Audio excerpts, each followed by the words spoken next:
말씀 나누겠습니다. 마태복음 24장 오늘 32절에서 35절의 말씀을 갖고 무화과 나무의 비유를 배우라. 주님이 하신 말씀의 제목을 갖고 같이 은혜를 나누겠습니다. 다시 한번 말씀을 보면 무화과 나무의 비유를 배우라. 그 가지가 연하여지고 잎사귀를 내면 여름이 가까운 줄 아나니 이 모든 일을 보거든 인자가 가까이 곧 문 앞에 이른 줄을 알라. 32절에 33절의 말씀입니다. 오늘 이러한 말씀들이 참으로 많은 이 설교나 이러한 주석가들이나 또 이 인터넷에서 떠돌고 있는 많은 그러한 이 방송이나 수없는 이런 말씀들이 하나님의 말씀에 너무나 오해되고 때로는 정말로 오도하는 그러한 무리들이 너무 많다라는 것을 한 주간을 말씀 묵상하면서 느꼈습니다. 특별히 이러한 이 동영상 이러한 것들을 나온 것을 보면 거점 세대주의 종말론자들이 그렇게 주장하는 것들이 많습니다. 특별히 어떤 것으로 보냐면 이 무화과 나무가 무엇을 상징하는가를 잘못 짚은 것들이 너무 많아요. 그리고 그한 이 무화과의 열매는 무엇인가를 알지 못하고 이 무화과 나무를 단순히 어디에다만 집착을 하고 있냐면 육적인 이스라엘, 그 이스라엘에다 보니까 무화과 나무를 저주하여 마른 것도 이스라엘의 멸망에다가 많이 얘기를 하고, 더 나아가서 오늘 본문의 말씀 여기 있죠. 무화과 나무가 가지가 연하여지고 그 잎사귀가 내면 이제 여름이 가까운 줄 안다. 이 말씀을 가지고 어디에다가 말씀을 참 이 생각을 하냐면 이스라엘의 독립, 유대인들의 그 나라를 잃어버린 그 이스라엘 백성들이 다시 독립하는 거기에다가 말씀을 치중하고 보고 있더라는 거예요. 그러면서 이런 말씀을 보면서 너무나도 말씀이 오해되어 있구나. 이런 것들이 은연중에 오늘날 성도들 속에 다 자리 잡고 있지는 않는가라는 생각을 하게 되어집니다. 오늘 이 말씀과 좀 비슷한 누가복음 13장을 한번 좀 찾아보고 가겠습니다. 누가복음 13장 6절을 한번 보고 갑시다.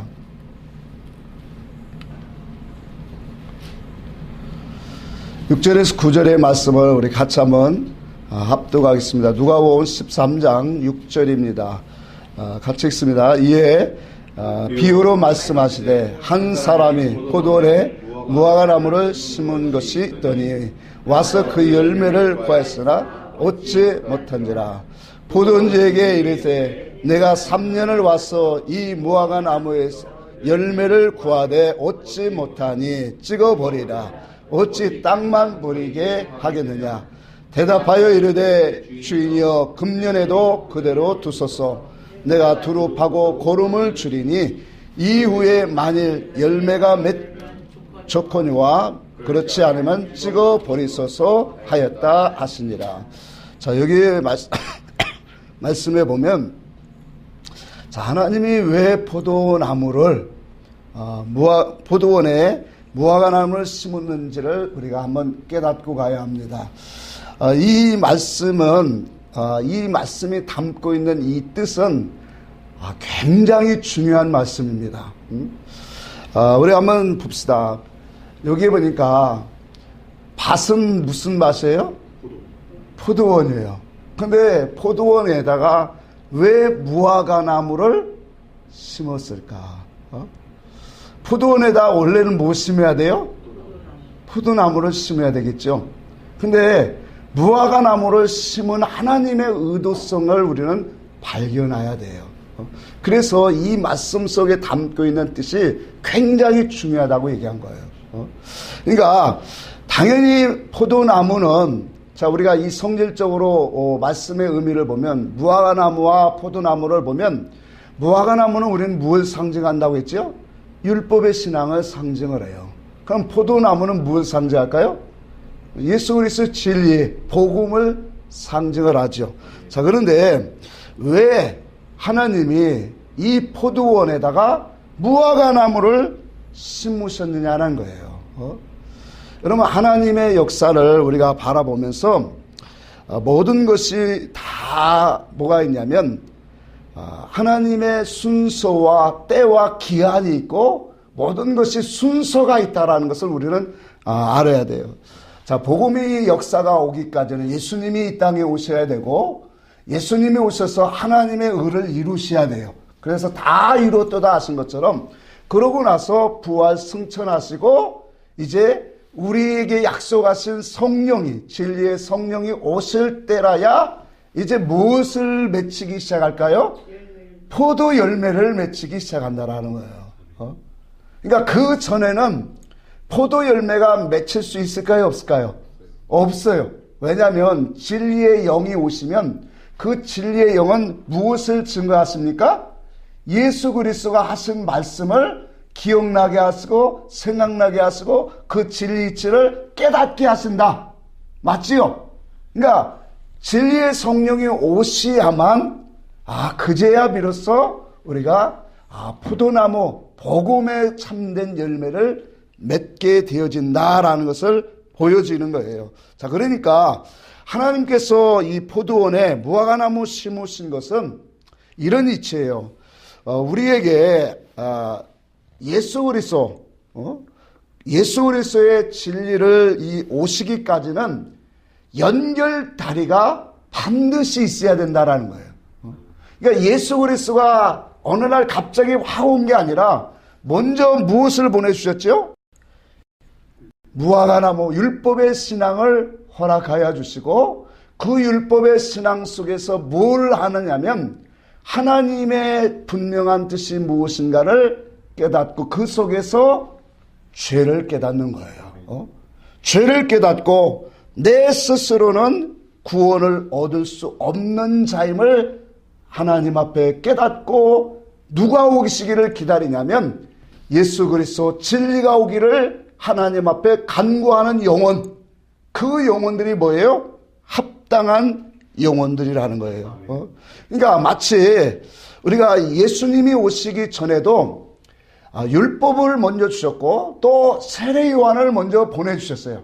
그래서 세례 요한으로 뭘 행하게 하셨어요? 세례 베풀었죠. 마치 그런 것처럼 이 진리가 오기까지 이 신앙이라고 하는 것은 율법의 신앙 안에서 그 속에서 자기 자신이 어떠한 죄인인가를 철저하게 깨닫기를 원하시는 거예요. 죄를 깨닫고 그 속에서 하나님의 온전한 약속하신 예수 그리스도가 오시기를 간절히 바라는 이러한 자들에게 하나님은 진리를 허락하고 계시다라는 거예요. 이것이 바로 하나님의 순리요 믿음의 이치라고 하는 거예요. 그러니까 오늘 본문에 우리가 읽은 말씀에 포도원은 누가 포도원이에요? 예수 그리스도를 영접하고 믿고 오늘 모여진 교회들, 그렇죠? 오늘날 교회들이 다 포도원이에요. 근데 그 포도원에 하나님 무엇을 심으셨다고요? 무화과나무를 심으셨어요. 그 무화과를 나무를 심은 것은 지금까지 설명한 그 말씀대로 하나님이 율법을 먼저 율법을 통해서 자기가 할 수 없는 죄인임을 철저하게 고백되어지기를 원하는 거예요. 그래서 자기 부인을 하나님을 하기를 원하는 거예요. 그 자기 죄를 철저하게 고백하는 사람에게 하나님의 온전하신 것을 바라보고 소망하게 하시는 거예요. 아멘. 그 사람에게 하나님은 진리를 만나게 하시더라. 이 순리를 가지고 하나님은 온전한 구원의 역사를 이루어가고 있더라는 거예요. 자, 우리 이사야 5장을 한번 잠시 봅시다. 이사야 5장에 보니까 이사야 5장에도 이 포도나무를 심는 것들이 나오죠. 이사야 5장을 한번 봅니다. 이사야 5장 4절만 먼저 한 절 읽고 갑니다. 내가 포도원을 위하여 행한 것과 것 외에 무엇을 더할 것이 있으랴. 내가 좋은 포도 맺기를 기다렸거늘. 무엇을 맺혔다고 하죠? 들포도 맺으면 어찌 민고, 그렇게 말해요. 여러분, 하나님이 이스라엘 백성들을 포도원이라고 분명히 7절에 그렇게 말했어요. 이스라엘 족속은 하나님의 포도원이다 말이에요. 근데 그 포도원에다가 이제 하나님이 포도를 심은 것은 무슨 열매를 맺기를 원하셨다라는 거예요? 좋은 포도 열매를 맺기를 원하신 게 하나님의 뜻이라는 거예요. 자, 그러니까 오늘날도 아까도 말했지만 우리가 예수 그리스도의 이름으로 모인 교회들이 다 포도원이에요. 근데 그 포도원에는 이와 같이 좋은 열매를 맺기를 하나님이 바라세요. 그런데 자 봅시다. 오늘날도 우리가 바라보면 교회들이 어떠한 포도 열매를 맺히고 있는가를 한번 보자 말이에요. 그러니까 하나님이 율법을 주신 이유가 있다니까요. 그러니까 오늘날 복음 시대라고 율법이 다 사라진 게 아니에요. 우리가 나중에 말씀을 보면 하나님이 복음을 주신 이유도 각각 포도나무와 무화과 나무 아래서 초대하리라 그렇게 말씀을 하신단 말이에요. 그러니까 율법의 신앙을 통해서 뭐예요? 죄를 철저하게 고백되어지기를 원한 거예요. 그리고 오직 예수 그리스도 그분만이 우리의 구원자 되시고 그분만이 온전한 길로 우리를 인도하시는 그분이심을 우리가 알기를 원하셨던 거예요. 자, 그러니까 이와 같이 온전한 것을 해결되고 온전한 것을 만나고 그 진리를 통해서 하나님의 온전한 길로 장성한 분량으로 나아가야 될 우리의 신앙들이 율법의 열매를 맺히지 못하고 있더라는 거예요. 자, 그래서 성경에도 우리가 많이 봅니다만 이와 같이 오늘날 이 포도원인데 포도원에 열매들을 맺힌 것들을 보니까 좋은 열매들이 맺혀진 것이 아니라 오늘날도 보니까 들포도만 맺혔더라는 거예요. 자, 이사야 시대에만 그런 것이 아니라 오늘날도 같이 가고 있다라는 거예요. 자, 그런데 뭐 어떻게 이걸 알 수 있냐? 우리의 신앙의 사상을 보면 그렇게 알 수 있다라는 거예요. 우리의 추구성과 간구성과 우리의 가치관과 목적관을 우리가 살펴보면 이 이사야 시대 때 이스라엘 백성들이 가졌던 믿음성과 오늘날 우리 이 교회 안에 있는 성도들의 믿음성이 동일하다라는 거예요. 자, 7절을 같이 한번 다시 봅시다. 이사야 5장 7절에 봅시다. 같이 한번 읽습니다. 무릇 만군의 여호와의 포도원은 누구라고 했어요? 이스라엘의 족속이라고 했어요. 그가 기뻐하시는 나무는 유다 사람이라 그들에게 정의를 바라셨더니 도리어 무엇이라고 했어요? 보악이요. 그들에게 공의를 바라셨더니 도리어 부르짖음이다. 그렇게 분명히 말씀을 하고 있어요. 자, 그러니까 그들의 신앙 사상이 오늘날도 보니까 똑같이 뭐예요? 들포도의 신앙과는 이와 같이 자기의 의로움을 나타내요. 로마서 10장에도 분명히 말했죠. 하나님의 의를 복종치 않는 것은 자기 의를 드러내려야 합니다. 그러니까 들포도의 신앙관이 뭐냐? 자기 의를 드러내는 거예요. 더 나아가서 뭐를 말하냐면 포악과 무엇이다? 부르짖음이라는 거예요. 하나님의 극상품 포도나무를 심었고 좋은 열매를 바라시는데 예수 그리스도를 닮고 예수 그리스도의 신앙과 사상과 삶의 모든 추구성이 그리스도로 닮아지는 것이 열매인데 그 사상과 그 신앙과는 없이 자기 육을 위하여 하나님 앞에 부르짖고 포악 지도자들은 성도들을 억압해서 그런 것들을 자기의 의로 삼고 있더라는 거예요. 그러니까 신앙 사상을 바라보니까 이사야 시대의 이스라엘 백성들이나 오늘날 교회의 모습이 너무나도 같다라는 거예요. 동일하게 가고 있더라는 거예요. 그러니까 그들이 맺힌 들포도와 같이 오늘날 교회도 하나님이 기뻐하시는 참 좋은 열매를 맺힌 것이 아니라 하나님의 의사성에서 하나님의 뜻과 목적에서 어긋난 길로 가는 모든 것들은 다 무슨 열매예요? 들포도 열매예요. 먹지 못할 그런 포도를 갖고 있더라는 거예요.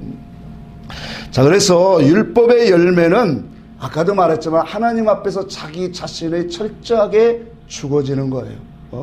철저하게 자기를 부인하고 회개하는 거예요. 그것을 통해서 나는 내 힘으로 절대로 구원받을 수 없다라는 고백 속에 하나님의 옳은 의를 자꾸 구하고 찾는 것이 그게 뭐냐?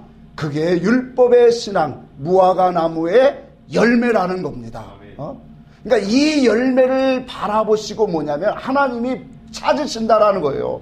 그러니까 율법의 열매는 다른 것이 아니에요. 자기가 철저하게 죄인됨을 고백하는 거. 그 속에서 뭐예요?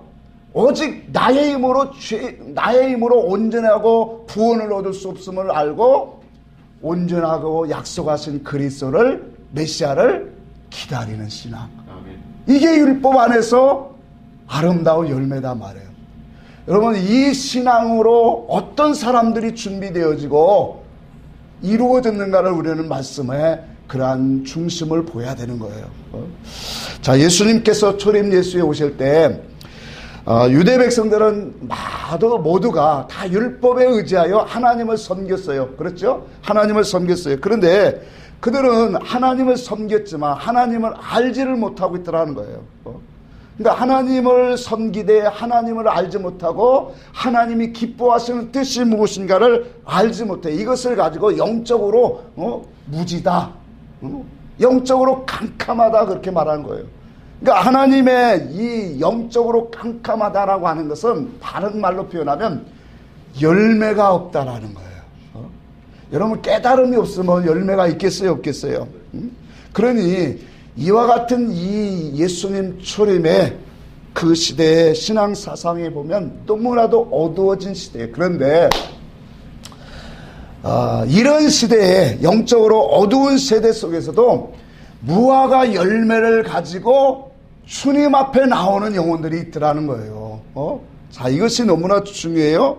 자, 그래서 비록 장소적으로 보면 예루살렘도 아니고 또 성전도 아니었어요. 그런데 변방과 같은 그런 곳이지만 그곳에 뭐 어떤 사람들이 있다는 거예요? 믿음의 사람들이, 율법의 열매를 가진 사람들이 이와 같이 예수 그리스도를 신실하고 정직한 믿음을 갖고 기다리고 있던 사람들이 있더라는 거예요. 자, 이것이 바로 누구냐면 율법 신앙, 율법의 그런 참된 열매의 모습으로 오늘 우리에게 보여주고 있다는 거예요. 자, 요한복음 1장을 한번 잠시 보고 갑시다. 요한복음 1장에 보면 빌립의 전도를 통해서 이제 예수님 앞에 나오는 나다네엘의 그런 말씀이 소개되고 있어요. 요한복음 1장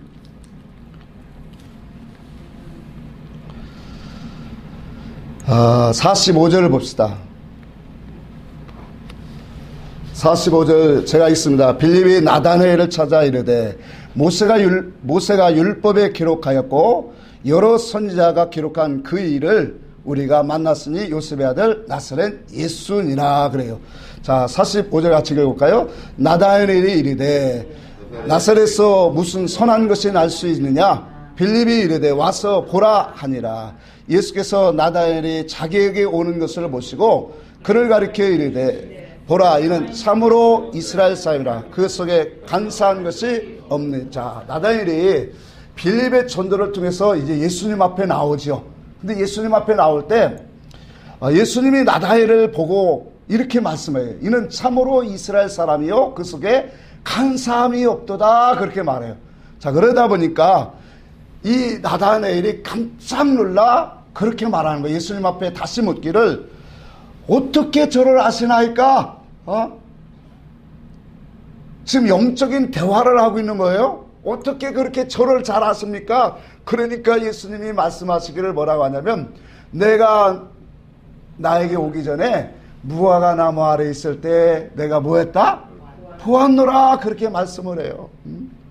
자, 그러니까 우리가 이 말씀을 갖고 볼 때 우리가 육신적으로 보면 무화과 나무 아래 있을 때 예수님이 지나가시다 잠시 보았구나 라고도 할 수 있겠지만 이 속에 영적인 지금 대화 속이다 말이에요. 영적으로 우리에게 주시는 그 말씀의 음성은 그런 뜻이 아니라겠죠. 그 말은 뭐예요? 무화과 나무 아래 있을 때 보았다라는 것은 그 무화과 나무는 무엇을 상징한다고 했어요? 율법의 신앙을 상징한다고 했잖아요. 그러니까 율법 안에서 하나님을 섬기는 신앙생활, 믿음을 모았다는 거예요? 보았다라는 거예요. 근데 그 믿음을 보니까 어떤 사람이라는 거예요. 나다나엘은 정직하고 간사함이 없는 정직하고 아름다운 사람이었다라는 거예요. 믿음의 열매를 가진 사람이었다라는 것을 분명히 보여주고 있다라는 거예요. 자, 이와 같이 하나님이 당신의 선하신 뜻으로 당신의 온전한 길로 인도하는 그런 과정까지는 이러한 과정들이 우리에게는 분명히 필요하다라는 거예요. 나다나엘처럼 하나님 앞에 온전하고 신령하고 참된 것을 구하고 찾는 자들에게 하나님은 분명히 찾아가신다라는 거예요. 우리가 이 말씀과 같이 볼 수 있는 게 마태복음 4장입니다. 예수님께서 복음을 증거하기에 먼저 가신 곳이 있어요. 그게 바로 뭐냐면 예루살렘도 아니고 성전도 아니에요. 그건 어디로 가셨냐면 4장에 보니까 납달리 땅으로 갔었고 스불론 땅으로 갔었고 해변의 갈릴리 이 주변에 있는 그러한 곳으로 주님이 가셨다 그랬어요. 그곳에 가셔서 뭐예요? 하나님의 영광의 복음을 증거하셨다. 큰 빛을 비추셨다. 그렇게 성경으로 우리에게 말씀을 하고 있어요. 자, 그런데 중요한 것은 왜 주님이 이와 같이 그곳에 먼저 가셨느냐라는 거예요. 이스라엘의 종교의 중심적인 예루살렘과 성전에 먼저 들어가지 아니하고 이와 같은 그러한 이 약속의 땅, 정말로 많은 사람들이 알지 못하는 변방의 땅인 이곳에 주님이 왜 가셨느냐는 거예요. 왜 여기에 가서 먼저 복음을 빛을 비치셨냐는 거예요. 우리는 이러한 말씀 속에 하나님의 행하시는 그런 영의 이치를 깨닫고 가야 된다라는 거예요. 당시에 율법의 지도자들이 있고 제사장이 있고 또 율법을 가르치는 서기관들이 있고 또 말씀 중심적으로 살아간다는 바리새파들이 그 속에 많이 있었는데도 예수님이 가신 곳은 이와 같이 남이 알아주지 않냐는 그러한 이 변방과 같은 곳이었어요. 우리가 말씀을 그곳에 보면 분명히 그곳에는 이 선지자의 말씀을 가지고 그곳에 모여드는 신실한 영혼들이 거기에 있었다라는 거예요. 선지자를 통해서 선지자가 오시면 이곳에 와서 하나님의 큰 빛을 비치리라고 하는 그 말씀을 의지하여 많은 주변에 있는 사람들이 그곳에 와서 자기의 생업을 하고 그 속에서 예수 그리스도 메시아를 기다리는 그런 참된 신앙의 사람들이 그곳에 머무르고 있다라는 거예요. 이것이 바로 뭐냐면 율법을 통해서 하나님이 바라시는 열매라는 거예요. 그 열매를 가지고 있는 자들에게 뭐예요? 주님이 찾아가신다라는 사실을 오늘도 이 영의 이치가 동일하다라는 거예요. 그러니까 어떤 사람에게 하나님의 진리를 만나게 하고 진리를 통해서 하나님의 온전한 길로 하나님의 나라의 기업을 쌓을 수 있는 사람이 되게 하시느냐? 이와 같은 사람이라는 거예요. 이 같은 사람에게 그래서 역사적으로 실질적으로 스불론 땅과 납달리와 갈릴리 해변의 땅에 있는 그 주변에 있는 데서 예수님의 제자들을 거점 다 불렀어요. 얼마나 놀라운 은혜냐 말이에요. 자, 이런 것을 통해서 우리는 하나님이 실질적으로 어떠한 그러한 신앙 사상을 통해서 오늘도 부르고 있다라고 하는 영의 하나님의 일하심의 그러한 뜻을 일하심을 오늘 우리는 볼 수 있기를 원합니다. 성경은 우리에게 무화과나무와 포도나무 아래서 살 것을 이미 말씀을 하고 계세요. 아까도 얘기했죠. 복음 시대라고 우리는 다 복음 안에 살고 있는 줄 알아요. 그렇지 않아요. 우리 스가랴서 3장을 같이 한번 보고 갑시다. 구약 성경 말라기 전에 있는 스가랴서 3장을 봅니다.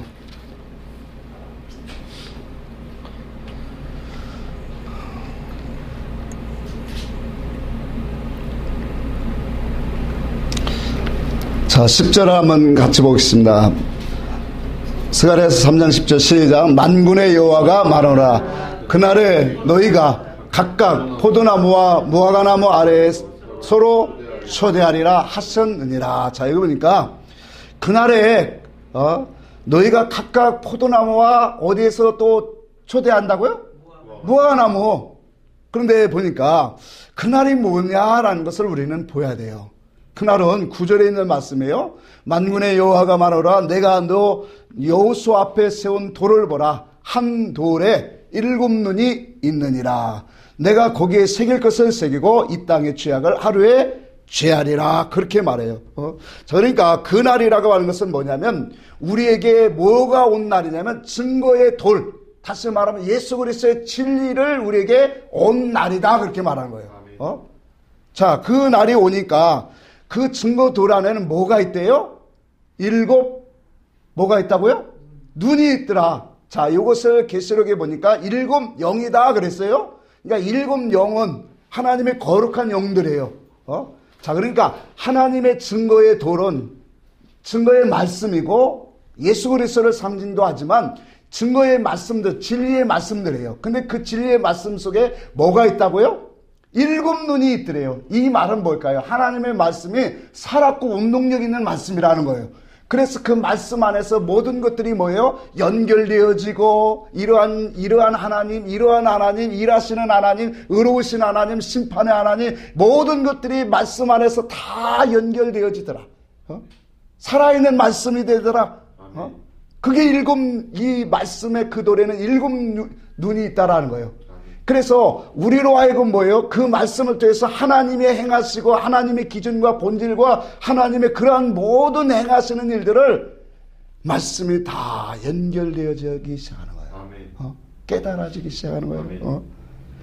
그러니까 하나님이 뭐예요? 하나님의 뜻과 계시와 하나님의 의사성을 깨닫는 말씀들을 이제 오시는 그리스도의 진리가 오시는 날이 그날에 그렇게 말한 거예요.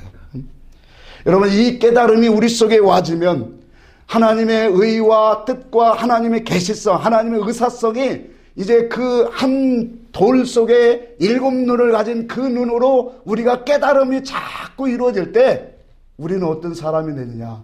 말씀대로 그렇게 돼요. 여기 보니까 우리 속에 당신의 뜻과 사상과 당신의 의를 어떻게 할까요? 새겨주시죠. 아멘. 새겨주세요. 그러니까 하나님의 마음과 하나님의 뜻, 하나님의 계시성을 그 말씀을 깨닫는 영혼들 속에 뭐 하는 거예요? 새겨주시는 거예요. 어떤 뜻으로? 의사성으로, 계시성으로, 또한 그분의 사상으로 우리의 생각 속에 새겨주십니다. 이것이 히브리서 8장과 9장에 내가 세울 새 언약은 이것이니 너의 마음과 생각에 뭐하리라? 내 법을 뭐하리라 했어요? 기록하리라. 내 법을 내 생각에 기록한, 마음과 생각 속에 기록한다는 거예요. 이게 이 말씀이단 말이에요. 한 돌이 있는데 그 돌 위에 7 눈을 가지고 살아있는 말씀으로 이 말씀들이 다 연결되어지면서 말씀과 말씀이 연결되어질 때 하나님의 뜻과 의사성이 우리 속에 들어와져서 그것이 뭐예요? 하나님의 생각과 의로 우리의 마음과 생각에 뭐합니까? 기록되게 하세요. 계시록 2장 17절에도 그랬어요. 이거 한번 잠시 보고 합시다. 계시록 2장 17절입니까? 2장 17절 있습니다. 귀 있는 자는 성령의 교회들에게 하시는 말씀을 들을지어다. 이기는 그에게는 내가 감추었던 만나를 주고 또 흰 돌을 줄 터인데 그 돌 위에 새 이름을 기록한 것이 있나니 받은 자밖에는 그 이름을 알 사람이 없느니라. 아멘. 그렇죠. 자, 그러니까 감추었던 만나가 뭐예요? 아까 스가랴에서 보니까 내 앞에 증거의 돌을 주었다 그래요.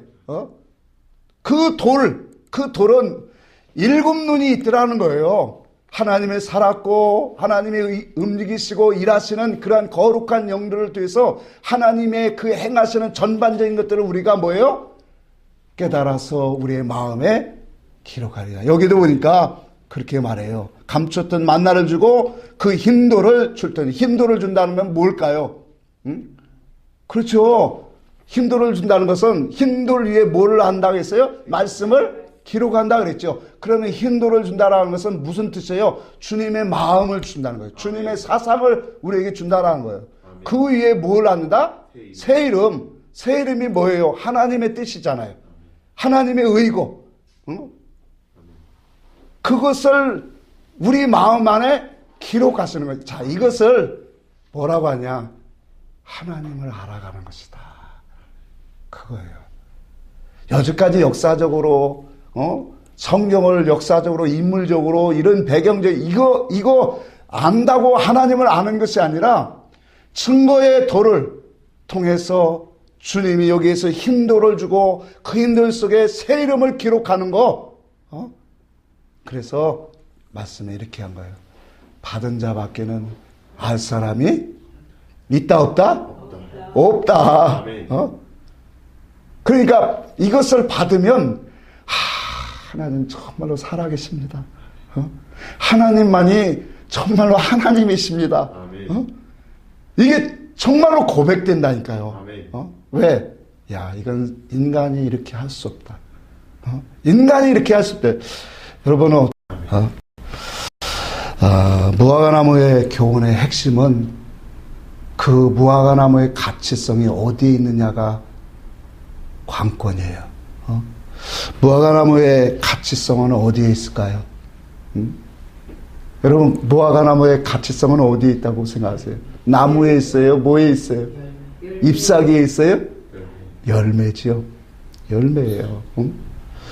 무화과나무는 사사기설을 빌리면 달고 만난 무화과나무예요. 그러니까 무화과나무의 그 가치성, 그 교훈의 가장 핵심은 열매예요. 그러니까 그 열매를 가져야 하나님이 뭐예요? 온전한 길, 예수 그리스도 진리의 길로 포도나무의 열매를 맺을 수 있는 그 길로 인도하시더라. 그래서 무화과나무의 가치성을 갖고 우리가 열매를 갖고 보니까 마태복음 21장에 다시 새롭게 우리에게 생각나게 하시는 거예요. 마태복음 21장에 우리가 그 뒤에니까 우리 잠시 보고 합시다. 전에니까 마태복음 21장에 무화과나무를 저주하신 것이 있죠. 19절을 봅시다. 21장 길가에서 한 무화과나무를 보시고 그리로 가사 잎사귀밖에 아무것도 찾지 못하시고 나무에게 이르시되 이제부터 영원토록 내가 열매를 맺지 못하리라 하시니 무화과나무가 곧 뭐하신지라 마른지라. 자, 무화과나무의 열매의 가장 이 가치성은 뭐에 있다고 했어요? 열매에 있다고 했어요. 자, 예수님이 이 무화과나무를 가신 것도 무엇을 찾고자 가신 거예요? 열매를 찾고자 가신 거예요. 자, 그런데 상징적으로 보니까 이 무화과나무는 율법의 신앙을 상징하고 있더라는 거예요. 이스라엘 백성들이 가지고 있는 그 신앙심을 얘기하는 거예요. 그러니까 이스라엘 백성들이 가지고 있는 율법의 신앙심을 보니까 잎사귀는 풍성하다라는 것은 행위와 행사와 많은 활동덕은 많다라는 거예요. 그런데 그 속에 진정 찾으시는 하나님, 예수 그리스도의 찾으시는 열매는 없더라는 거예요. 그 열매가 있어야 그리스도의 말씀의 떡을 먹을 수 있는 사람이 되는데 그 열매가 없더라는 거예요.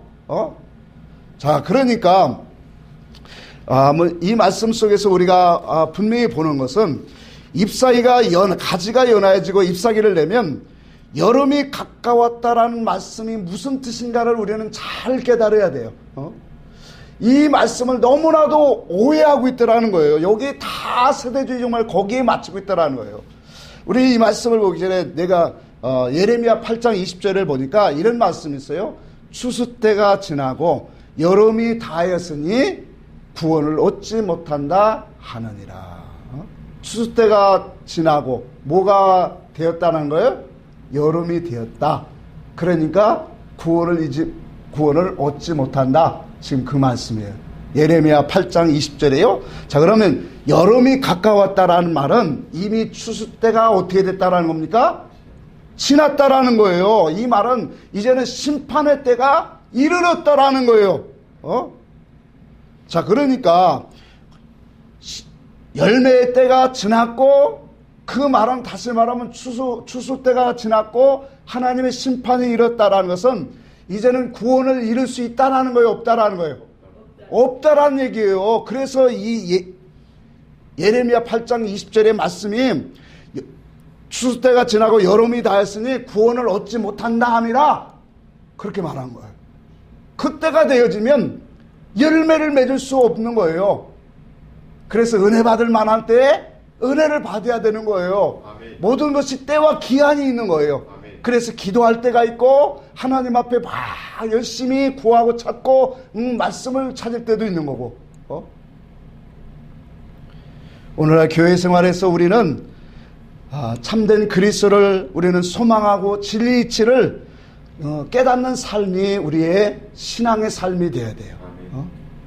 그것만이 뭐예요? 참된 열매를 우리가 가질 수 있는 믿음의 자세예요. 근데 이 시기가, 이때가 지나버리면 이제 오늘 본문의 말씀처럼 가지가 연해지고 잎사귀가 내면 이미 이제는 추수 때가 지냈다라는 거예요. 심판의 때가 가까웠다는 거예요. 그런데 어떻게 이 말씀을 갖고 이스라엘의 독립에다가 마치고 있더라는 거예요. 다 한결같이 인터넷 떠도는 말씀들을 보니까 기가 막힌 거예요. 화가 나고. 그러면 이스라엘 백성들이 멸망하는 것도 이스라엘의 백성들 AD 70년에 그 성전이 무너지고 이스라엘 멸망하는 거기에다 맞췄다고 이런 모든 것들이 여기다 맞추는 다 역사적인 사건에다 맞춘다. 그럼 우리한테는 이 말씀이 필요 없는 말씀이 되는 거예요. 우리에게 주시는 말씀인지를 우리는 알아야 돼요. 성경은 다 우리에게 주시는 말씀이에요. 그러니까 말세가 되면 될수록 교회와 성도는 점점 뭘까요? 오늘날 일반적인 교회는 우리가 지난 시간에 말했죠. 진리가 선포되어지는 그 교회에서는 하나님의 진리가 떠오르고 진리의 말씀이 선포되어지다 보니까 전부 다 어떻게 되는 거예요? 하나님의 백성들은 하나님의 인침을 받는다 그랬죠. 그 인침은 바로 뭐예요? 하나님을 안다라는 뜻이거든요. 인침이 아까도 그랬죠. 내 법을 너의 마음과 생각을 기록한다고 했죠. 그 기록한다는 것이 뭐예요? 하나님을 아는 거단 말이에요. 그러니까 하나님을 아는 것이 인침을 받은 거예요. 그런데 하나님을 우리는 알아가는데 율법교회 오늘 깨닫지 못하는 그 교회들은 전부 다 뭐예요? 종이축 말리듯이 뭐하고 있더라? 갈수록 떠나간다. 하나님의 은혜의 비의 말씀, 성령이 역사하는 말씀들이 점점 교회에서 사라져간다. 왜? 진리의 선포를 온전하게 받지 못하기 때문에. 이것이 하나님이 일하신단 말이에요. 자, 그러다 보니까 열매를 맺지 못하는 때로 더 가면 갈수록 시대는 뭐예요? 교회 안에는 흑암과 어둠으로 더 가득하게 되는 거예요. 그러니 외식된 삶으로 그렇게 가게 되어진다라는 거예요. 참. 자, 이 시대가 되어지면 어떻게 될까요? 남은 것은 뭐밖에 없어요? 심판밖에 없는 거예요. 34절 한번 봅시다. 24장, 마태복음 24장 34절 한번 같이 읽습니다. 내가 진실로 너에게 말하노니 이 세대가 지나가기 전에 이를 다 이루리라. 자, 그러니까 여러분 우리가 육신적으로 이 말씀들을 보면 진짜 그렇게밖에 해석이 안 나와요. 이게 이 시대가 지나가기 전에 하나님이 다 끝내리라. 그러니까 하나님 말씀해놓고 그 시대 다 끝내버린다는 거예요. 그럼 율법적으로 우리가 이스라엘 멸망을 보면 그 시대에 끝났어야 돼요. 그러니까 오늘 세대주의 종말론자들은 예수님, 이스라엘 백성들이 이 독립한 48년입니까? 48년의 나라가 2000년, 거전 1900년 이상 없었던 나라가 다시 세워지는 놀라운 기적이 생긴 건 맞아요.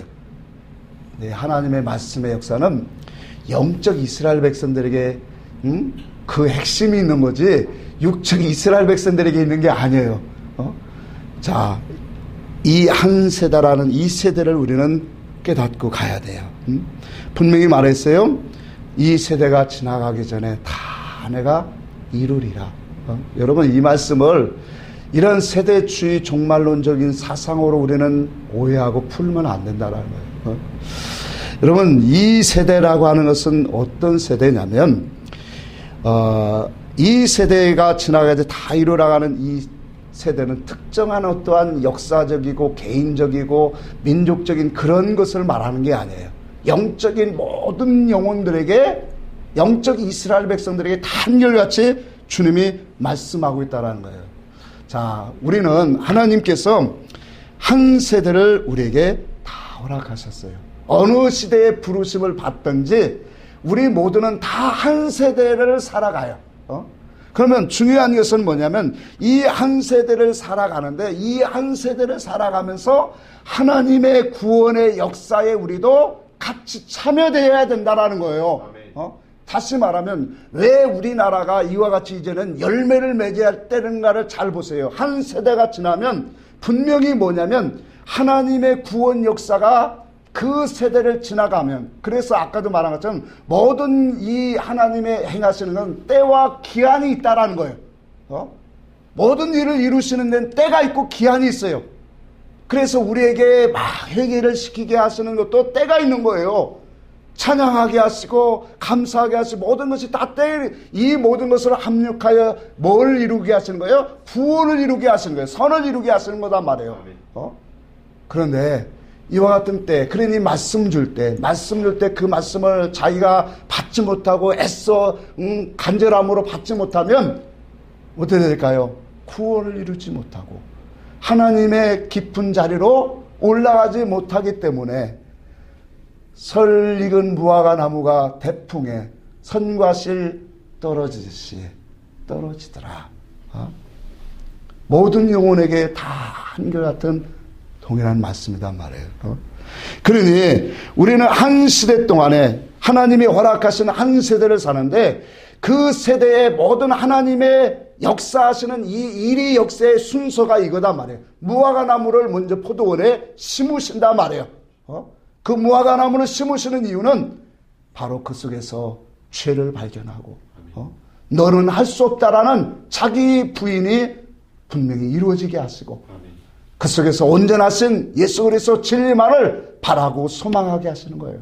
그걸 통해서 그 사람들에게 뭐예요? 진리로 나와 진리와 연합해서 진리의 말씀으로, 아까도 증거의 돌을 갖고 일곱 눈에 그 일곱 영이 우리에게 말씀을 새겨주시는 역사를 이루시겠다라는 거예요. 이와 같은 복음의, 그리스도 안에 있는 복음의 가치를 깨닫지 못하면 우리는 동일한 세대를 다, 하나님의 부르심 안에 사는 사람은 통일한 한 세대를 우리는 살아가는데, 이와 같은 은혜를 깨닫지 못하면 한 달란트 받은 자와 같이 하나님이 주신 기업을 땅에 묻고 가는 사람이 됩니다. 그래서 무화과 나무를 통해서, 비유를 통해서 우리에게 교훈하시는 것은 너는 때를 분별하라는 거예요. 지혜로운 자가 되어서 깨어있으라는 겁니다. 이것이 되지 아니하면 오늘 그 영혼은 뭐예요? 때가 지나면 열매를 맺지 못할 시기가 오면 자기 신앙적으로 각각 다 차이가 있는 거예요. 그래서 하나님이 율법교회 안에서도 막 힘쓰고 애쓰고 믿음으로 살려고 하는 사람들 하나님 보시기에 아름다운 거예요.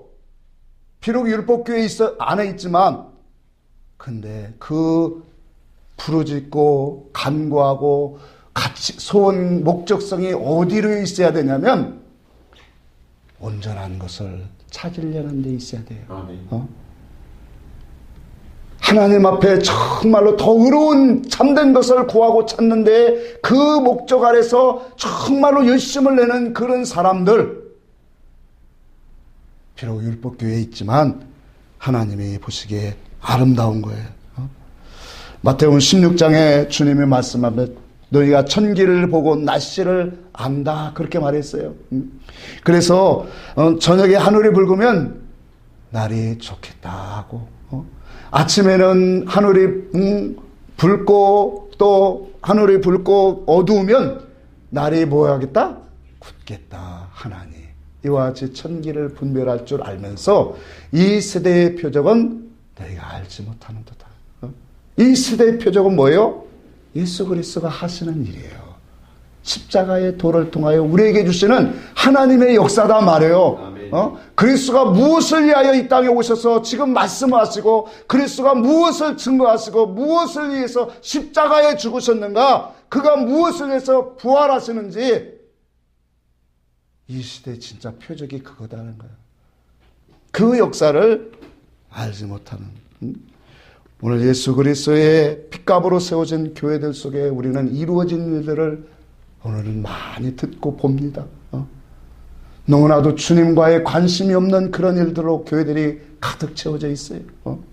그 속에 다툼과 전쟁이 수없이 일어나고, 비리와 악한 죄악의 유혹으로 넘어져 있는 주의 종들과 수없는 성도들, 말할 것도 없는 이런 시대를 우리는 눈으로 실제 보고 있고 너무나도 많이 듣고 있어요. 뉴스에 나오기만 하면, 비리가 나오면 다 예수 믿는 사람이에요. 유독 예수 믿는 사람들이 비리는 더 나오는 것 같아. 타 종교도 다 마찬가지인데. 예수 그리스도의 핏값으로 세워진 교회들이 너무나도 더럽혀졌어요. 그것은 오늘 우리가 이러한 모습들을 보고 들으면서 지금이 바로 앞에 있는 말씀처럼 산으로 도망할 때다. 진리의 산으로, 하나님을 정말로 신실하게 아는 그러한 믿음의 산으로 우리는 도망할 때가 바로 이때다.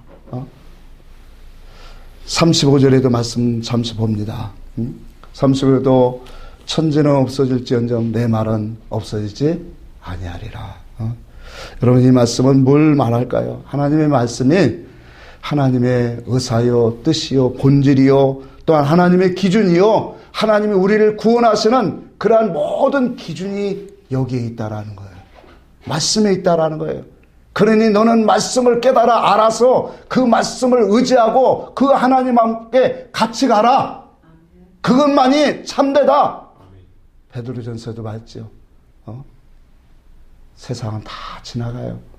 오직 영원한 것은 하나님 말씀이에요. 이 말씀은 우리에게 그냥 거저하시는 게 아니에요. 우리가 살아가는 이 세상은 반대로 하나님의 말씀은 영원토록 변하지 않냐고, 그 말씀은 정말로 하나도 땅에 떨어지는 것이 없이 이루시지만, 이 세상은 반대로 어떤 세상입니까? 불태워질 세상이라고 했고 없어질 세상이라고 분명히 말했어요. 나그네의 세상이라고 했어요. 임시적인 세상이라고 분명히 우리는 성경을 통해서 너무나도 보고 들었어요. 그런데도 오늘날 성도들은 세상의 것으로, 보여지는 것으로, 썩어질 것으로 그것을 가지고 목에 힘을 주고, 그것들을 가지고 나의 기쁨과 즐거움과 누림과 그런 것의 목적 가치관을 삼고 살아가고 있다는 거예요. 그것이 바로 뭐예요? 악한 거예요. 지난주에 우리 최춘만 청년이 한 거 있잖아요. 왜 메추라기를 먹었는데 하나님이 죽이셨냐. 저는 그 말씀을 들은 게 지금도 살아 움직여요.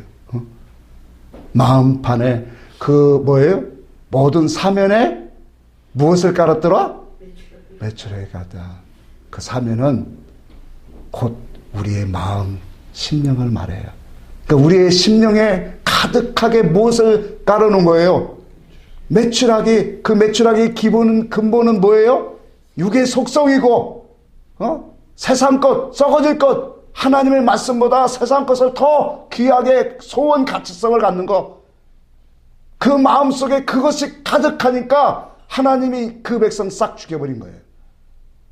오늘날 교회가 그런 길로 가고 있다라는 거예요. 정말이잖아요. 우리 성도는 뭘 갖고 자랑해야 돼요? 하나님의 것, 영원한 것. 아멘. 아멘. 그 나라의 것 갖고 정말로, 아니 믿음의 선진들은 다 그것 갖고 즐거워했잖아요. 그러면 오늘 우리도 진리의 믿음의 길을 가고 하나님과 연합하는 우리 성도는 그것 갖고 즐거워해야 돼요. 그것 갖고 정말로 살아야 돼요. 그러니 세상과 우리는 뭐 할 수밖에 없어요? 대립될 수밖에 없어요. 세상과 우리는 이질로 갈 수밖에 없는 거예요. 그들은 요한일서 4장에 분명히 말했죠. 6절에 그들은 누구의 음성을, 그들은 세상의 말을 듣고 우리는 우리가 전한 복음을 듣는도다. 하나님의 우리에게 주신 말씀, 그 말씀은 우리에게 이 세상 잡지 말라는 거예요. 이 세상을 우리는 추구하고 거기에다 소원 목적 두고 하지 말라는 거예요. 말씀을 결론으로 하겠습니다. 그래서 지금은 은혜 받을 많은 때고 구원의 옷을 입을 때입니다. 아멘. 때를 분별해서 우리는 정말로 깨어 있어서 열심히 구원운동 열심히 해서 알곡을 맺을 때예요.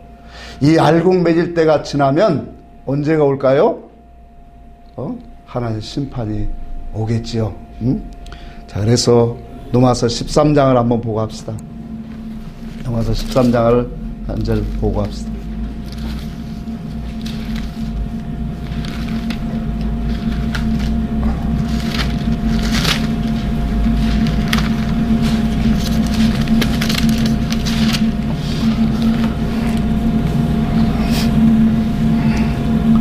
로마서 13장 11절부터 봅니다. 11절 12절을 봅시다. 시작. 또한 너희가 이 시기를 알거니와 자다가 깰 때가 벌써 되었으니 이는 이제 우리의 구원이 처음 믿을 때보다 가까웠습니다. 밤이 깊고 낮이 가까웠으니 그러므로 우리가 어둠의 일을 벗고 빛의 갑옷을 입자. 낮에와 같이 단정히 행하고 방탕하거나 술 취하지 말며 음란하나 호색하지 말며 다투거나 시기하지 말고 오직 주 예수 그리스도를 옷 입고 정욕을 위하여 육신의 일을 동하지 말라. 밤이 깊고 낮이 뭐였다고요? 가까웠어요. 낮이 가까웠다라는 것은 뭘 말할까요? 주님이 심판하실 때가 오면, 주님이 오신 때가 온다는 거죠. 여기서 오신다는 건 심판을 말하겠죠. 자, 그래서 정말로 우리는 이 시대에 우리는 하나님의 오늘 주신 본문의 말씀을 통해서 무화과 나무 비유를 통해서 다시 한번 우리가 보건대 하나님이 우리가 그분 앞에 섰을 때 하나님이 찾으시는 것은 열매입니다. 오늘 열매를 우리는 많이 맺히도록 정말로 깨어서 하나님의 모든 옳은 선한 열매를 우리가 가질 수 있도록 우리가 힘써 하나님 앞에 구원운동 열심히 하시기를 주의 이름으로 축복합니다. 아멘. 전수하겠습니다.